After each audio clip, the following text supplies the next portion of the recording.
Hello and welcome to today's episode, guys. Today we have multiple sports topics to go over, starting with first, as the most recent sporting event, the NBA Finals has finally come to a close with the Denver Nuggets pulling it out in a gentleman's sweep. But the question is, after they celebrate, where do these teams go now? We will discuss the Heat and the Nuggets. What do they do? How do they stay good or get better? Following that, we will have a Dallas Cowboys segment. Yes, what do you think? The Silver Cowboy? We're going to talk about Cowboys today?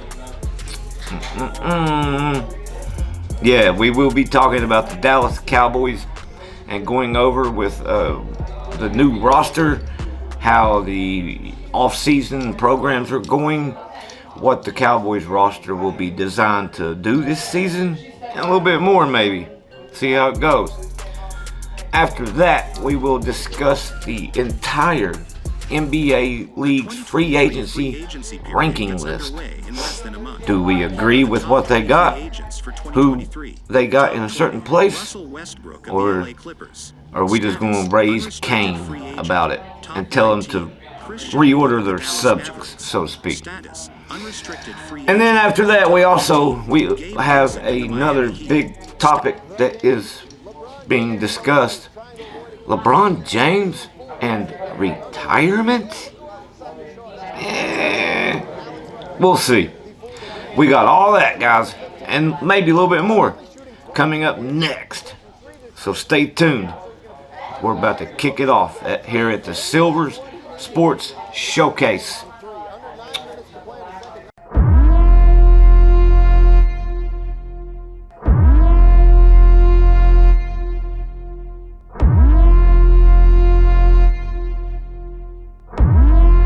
Oh, like the video, guys.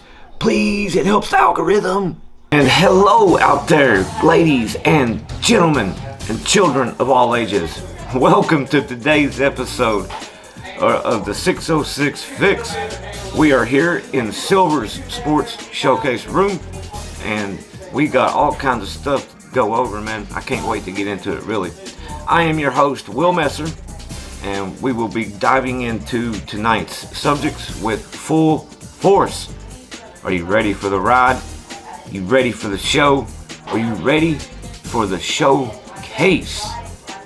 Because it's showtime, baby. So, as I said in the intro, we will be talking about Miami Heat, the Denver Nuggets, what went right, what went wrong, and we're going to start with the Nuggets first. They did finally win their first championship in team history. Okay? Big congrats to them. They earned it. They wasn't my pick. They aren't my cup of tea either. But they were a lot of people's. So, props to the Nuggets. Props to Joker for finally being able to break through. I just felt like Miami was on a destiny type run. I mean, the teams they got through, man. The teams they got through is really what sold me. Like, Miami went through the whole top half of the Eastern Conference just to get to the finals. I mean, you think about the Milwaukee Bucks, the Philadelphia 76ers, and the Boston Celtics. That's who they beat just to get there, guys.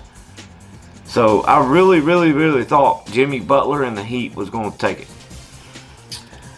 And, the Nuggets just played better, man. They did. They had more pieces. They played smoother. They executed, obviously, a lot better. And therefore, they are your NBA 2023 champions. So, Joker, can you run it back? All right. Now that I've beat the Nuggets down in the ground, now let's talk their opponent, the Miami Heat. Okay? And the Miami Heat, man, they're a scrappy bunch. They really are. You got to give them credit, okay? Like I said, the teams they beat just to get there, And I think they just ran out of gas, and maybe, I don't want to say it, but injuries and fatigue probably got the best of them after Jimmy Butler did so much to help carry Miami through the first 3 rounds, man. I mean, it was like every other night he was launching a 50-point game, a 40-point game, 35-point game. Like, man can only do so much as far as scoring wise, and it's not like now them points are good. Those were efficient baskets too.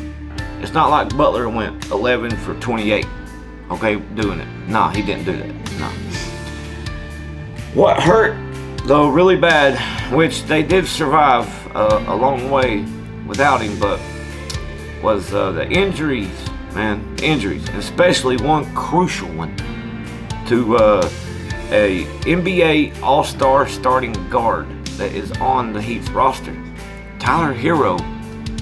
When he broke his hand, man, in that first round, Miami, they were able to battle for a while, but it finally caught up to them, and they ran out of players.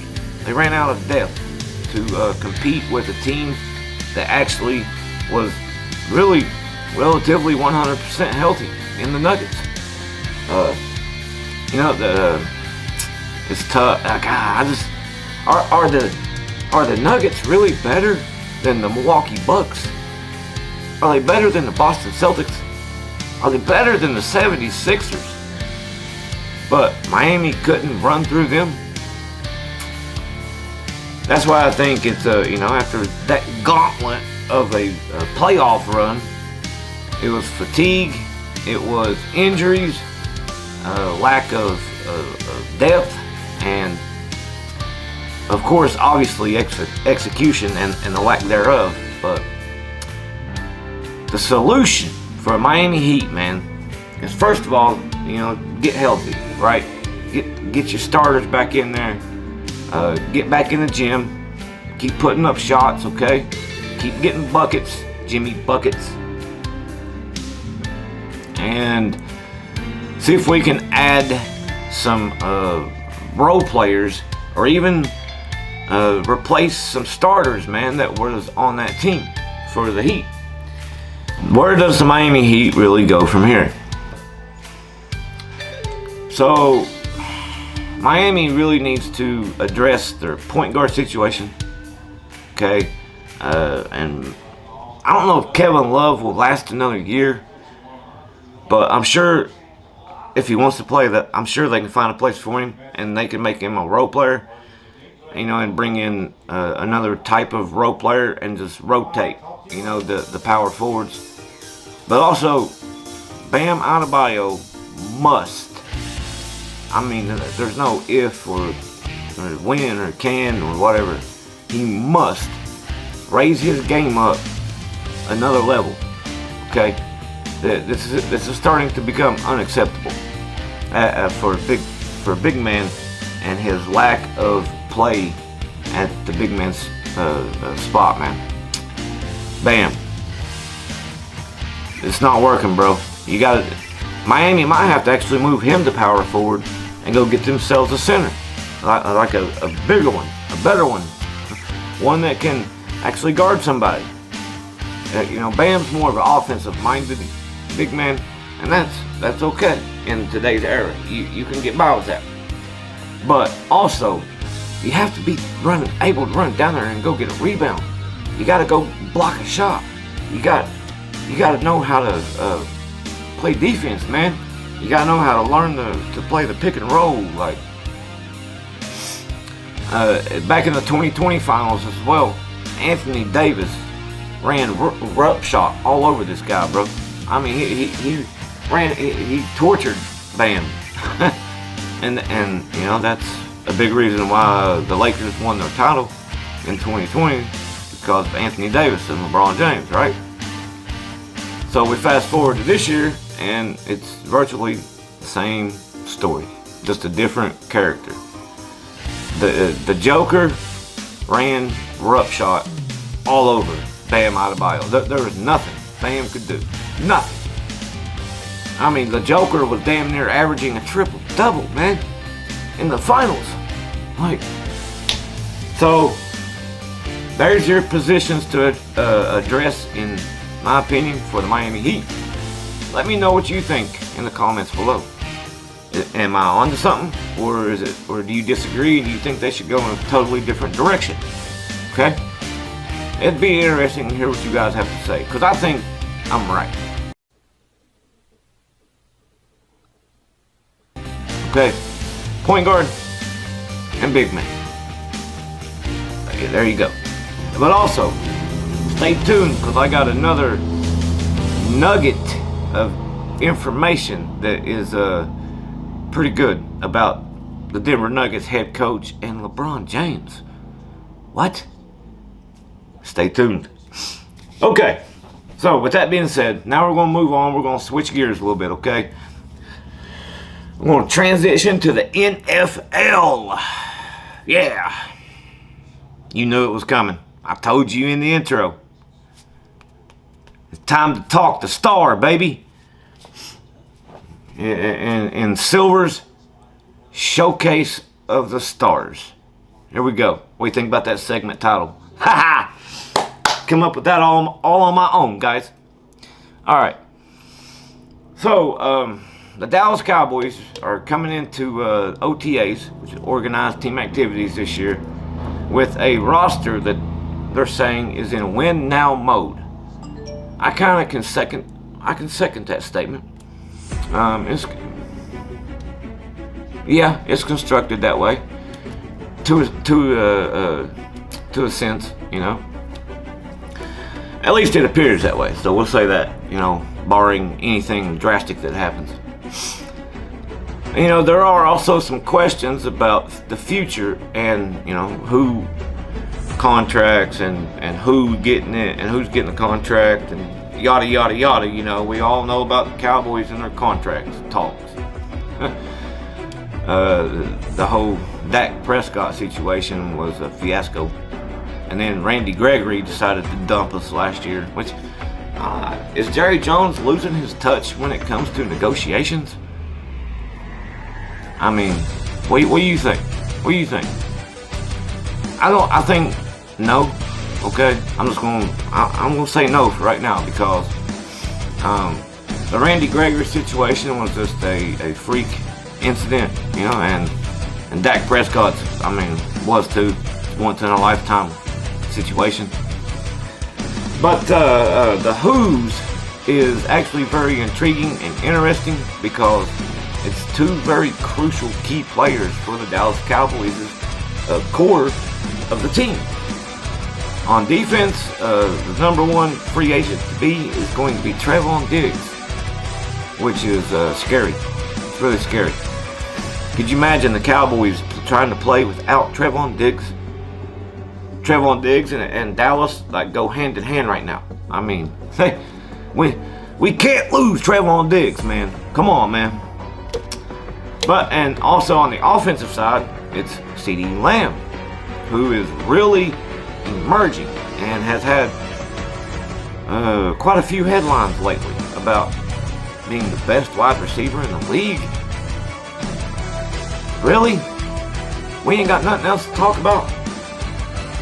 We gotta make up stuff now and say that CeeDee Lamb is the best receiver in the league? I mean, come on, hold on, guys. Hold on now. Pump the brakes. Pump the brakes, okay? He's not even the best wide receiver in his own division, or own conference, let alone the entire league. Chill, okay? And second of all, he has 1 year left on his deal, and that is this year, okay? We have to make, not we, but the Cowboys, have to make sure that they take care of him and make him a top priority, man, coming up in the draft, or not, but the off season for next year. Now they might be able to strike a deal before the season this year with an extension. That would be the ideal situation, you know, for actually both of these superstars, is to get a deal done before this season. There's still time, but odds are it probably won't happen. So that is a little bit worrisome about the Cowboys and their future. Okay. Now, we're going to go away from talking about the future to talking about the present. Okay. I did mention that I think the Cowboys are in win now mode, and I really do think they are. Their roster is constructed, I mean, decent. It's a good job for Jerry Jones and his resources that he does have to work with. I think they've done a pretty good job constructing this roster. And we got, of course, let's just run through it real quick, okay? I won't take a long time. It's Dak Prescott at quarterback, which I think is just questionable. It's going to be tough for Dallas to really win big with Dak, I think, man. He's not that guy, bro. He don't have the it factor, really. It's like if it ain't, I don't want to say if it ain't laid in his lap, then Dak Prescott cannot make it happen. They are a ton of empty calorie numbers that Dak Prescott has produced. Like Dallas being down 38-3 to the Browns, and then suddenly they just want to try to make a comeback, and bring it all the way back to 38-35. But they leave themselves with 5 seconds left and have to rely on an onside kick, and it don't work out. Running back. Who we got at running back? Tony Pollard is going to be the starting running back this year. Now, that would be okay in a normal circumstance, but this ain't a normal circumstance for Tony Pollard, as he is literally coming off of a broken leg from the 49ers playoff game from last year. So we'll see how he is moving around, along being a 4-4 40-yard dash runner. And then they drafted a young guy for running back, to help Tony Pollard until he does get back. God, I can't remember his name. He's out of Kansas State, though. Okay, so our wide receivers, we got CeeDee Lamb. We now got Brandon Cooks. We got Michael Gallup. And also, I think this year, watch out, Jalen Tolbert. Jalen Tolbert might come on this year. I've been hearing some good things about Tolbert. I like Tolbert personally, so we'll see what happens. So there's the Cowboys wide receiver depth chart. And then at tight end, we got Jake Ferguson, and what's the other guy? Peyton Hendershot. Yeah, Peyton Hendershot. Okay. We lost Dalton Schultz, but we got them two guys in place. And let's see how they work in their second year. Okay, now our offensive line. We lost a couple players, but we also are getting a couple players back from injuries last year. Like, Terrence Steele will be returning. He was really coming on, man, before he tore his ACL last year. It was a sad situation to see him do that. Hopefully his recovery went well, and he'll be playing back to a Pro Bowl type level for us at right tackle. Now at left tackle we got Tyron Smith. I guess they're going to put him back there. Left guard we got Tyler Smith. Tyler. They're easy for me to get mixed up there. Which really I don't like that, because you're messing with a formula that worked well last year. Okay, it did. Tyron Smith at right tackle, Tyler Smith at left tackle, and of course we had Jason Peters being the left guard, rotating out with Connors, Biotish at center, and right guard, of course, is the All-Pro Zach Martin. So keep it that way. Now I know we don't have Jason Peters no more. Okay, that's fine. I'm sure we can find a suitable left guard out there somewhere. Maybe, I know this might be a stretch or a reach, okay? But since Tyron Smith is getting a little bit older, okay, and he's a little bit fragile, do what we did with Jason Peters last year to Tyron Smith. Let's move Tyron Smith to left guard. Why not? It worked. Jason Peters did well there, and he was 40 years old. And he was injury riddled too. So why can't Tyron work there? Tyron Smith was a widely regarded as the best left tackle in football for a long time. So, just like Jason Peters was in the prime of his career. I'm telling you, man, don't mess with something that's worked. Don't fix what ain't broke. Okay, come on now. All right, geez, man. It ain't rocket science out here, guys. It's football. All right, so there's the offense, though. Now over to the defensive side of the ball. We got our starters are going to be. I think Dallas runs a 4-3 maybe, with Dan Quinn being the defensive coordinator. So yeah, it's 4-3. All right, we got DeMarcus Lawrence at left defensive end.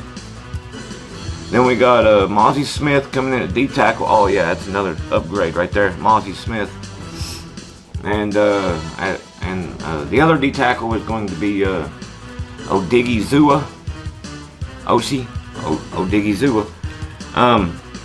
If you ask me, it should be Jonathan Hankins, a nice proven veteran along the side of rookie, just because of teaching experiences. Really, that's what I was wanting. What, the whole second half of the last season, he done really good. So moving on to right defensive end. This move right here, you would think it makes sense. In a way it does, but in a way it don't also, because we're messing with the formula again. Micah Parsons is going to be moved to the defensive end position, guys. He is the right defensive end on the other side of DeMarcus Lawrence. Now, traditionally, he was a outside linebacker who blitzed like a Von Miller type deal. Well, now he's officially been moved to the defensive line. I hope that don't come back to bite him in the butt. Really don't. I mean, time will only tell, but it makes sense also because they are going to use Micah Parsons in rush situations, probably 85 to 90% of the time. So yeah, we'll see. Now our new linebackers, okay, we got a couple, and I'm excited about them. Oh boy. So we start, of course, the obvious is LVE. Leighton Vander Esch is our starting middle linebacker. Okay, so beside LVE, we got Damone Clark, who is really coming on, man. Number 33 from last season. If you all can or want to, just go back to YouTube and watch him. Okay. That man had spinal fusion surgery at the draft of last year. He was predicted to be out all year long. Okay, gone, forgotten about, not even coming back to this year. Well, the man come back in week 11, guys, week 11, and he put on a pretty good showing, man, for being rusty and coming off surgery. You know, he is a leader, a natural born leader. Okay, he knows the game. He's been a star at the college he was at. He's got the experience of being able to handle the pressure of being the man. Okay, and I really think he is a great instinctive, hard-hitting linebacker that can play the run as well as the pass. So let's put in Overshown beside him, and then we'll have LVE, Damone Clark, and Agent Zero right there. I think that's a good linebacking core right there. Good group. Now our cornerbacks, our defensive backs, man. Ooh, I'm excited about these guys. I hope I hope they mesh really good, man. Starting with Trayvon Diggs. Okay, we got him. And then we made a special trade to get this guy. Gilly. Stephon Gilmore. Yeah, baby. We are getting the defensive player of the year that was the last guy, man, that was not a defensive lineman. Like 2019. Daron Bland with, I think he's going to be great, man. Oh, yeah. Great slot guy. Just beautiful. I really hope it works out. Of course, so there you go. You got Stephon Gilmore, Trayvon Diggs, Daron Bland, Jordan Lewis, and Anthony Brown when he gets healthy. Oh, boy. Okay, now safeties. It's being said, man, we got a three-headed monster out there. I'm telling you. It does look tempting to say that. With Jaron Curtis, who's coming back another year bigger, stronger, faster, more experienced. And Malik Hooker, okay. Donovan Wilson.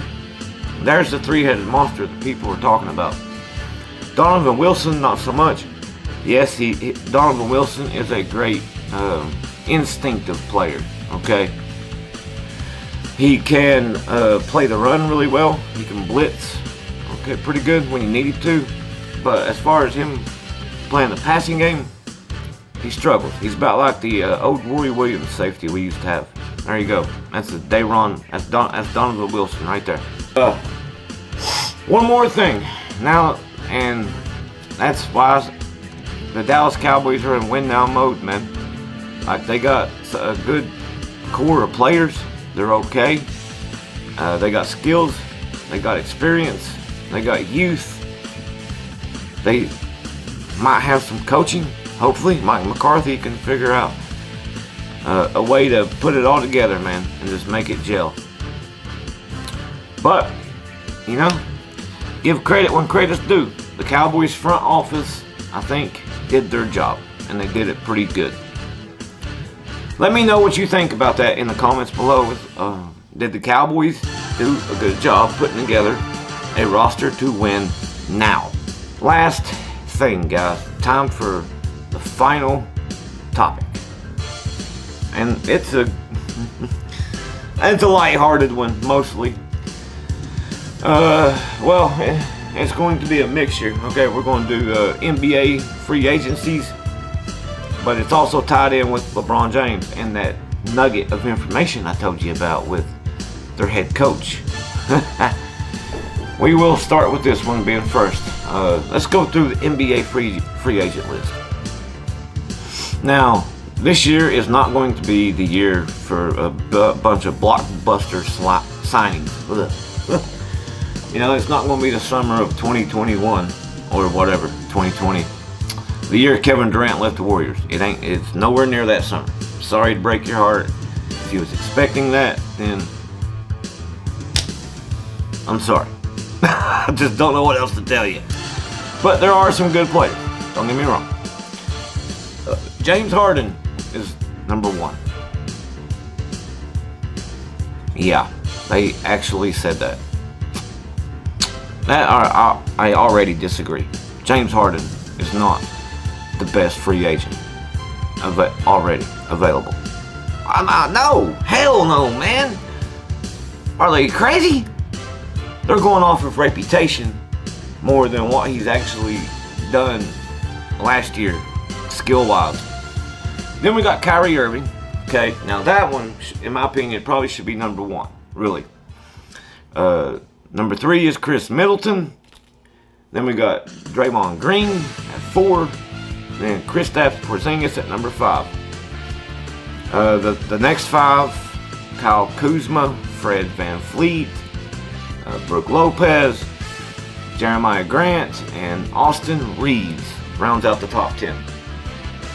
That's probably pretty accurate, maybe. Yeah.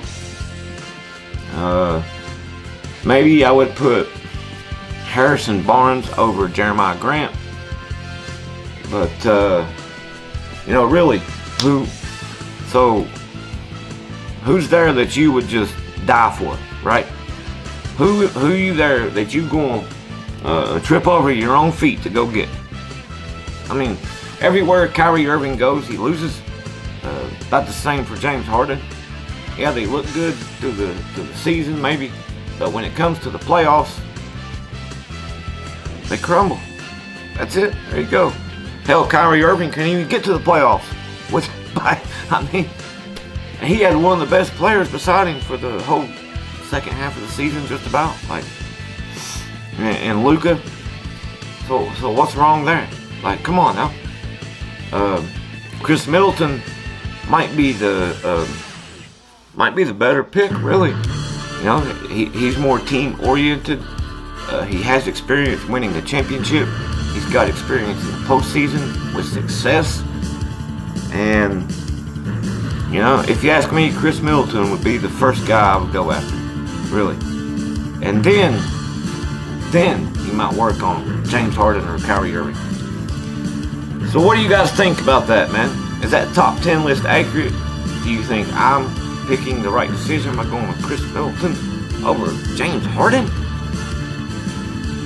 I bet you I am. Watch and see. So yeah, tell me what you think, man. Am I right? Which, of course, we know I am. We know I am. But tell me in the comments below. Let me know. Chris Middleton over James Harden and Kyrie Irving. What do you think? And also, here is your last nugget of information about the Nuggets head coach and LeBron James. So we all know LeBron James was talking about, or not talking, but, well, yeah, he did. He actually brought it up. Retirement and LeBron James? Yeah, right. Okay, first of all, if you actually believe that, you need to go to a doctor and have your mind checked out, okay? LeBron is not retiring this year, so don't even worry about it. Don't think about it. Don't talk about it, because it's not going to happen. But where the Nuggets head coach comes into play at is he took a hard jab at LeBron James in a post-game press conference there. You know, he's been jealous and petty over the media coverage that the Nuggets did not receive through the playoff run this year. And he took a jab at LeBron by saying that now that I've won my title, I think I'm going to go off into the sunset and retire. Of course, I paraphrased right there a little bit, but what? Malone! Oh my goodness, man, that was great. I liked it, and it was funny. It was funny. But hey, LeBron, that's what you get, man. You know, you got swept by the Nuggets. And you tried to distract it by talking about retirement? Nah. Nope, not this time. Malone gets the last and the best last. So, guys, I mean, what do you think? Do you think LeBron really is going to retire this year? No. So, but let me know. Personally, my opinion, he won't even touch retirement until he plays a whole full year with his son in the NBA. But alright, guys, that is it for today's episode. Thank you for tuning in, guys. Thank you for watching. Thank you for participating. Okay, make sure we participate in what embrace debate, right? Let me know in the comments below about anything that I've talked about today. What's your thoughts, facts, stats, opinions? I want it all, baby. Alright? That's it, guys. Now for Will Messer and Silver's Sports Showcase. That's it for today's show, guys. The 606 Fix is out. As always, though, until next time,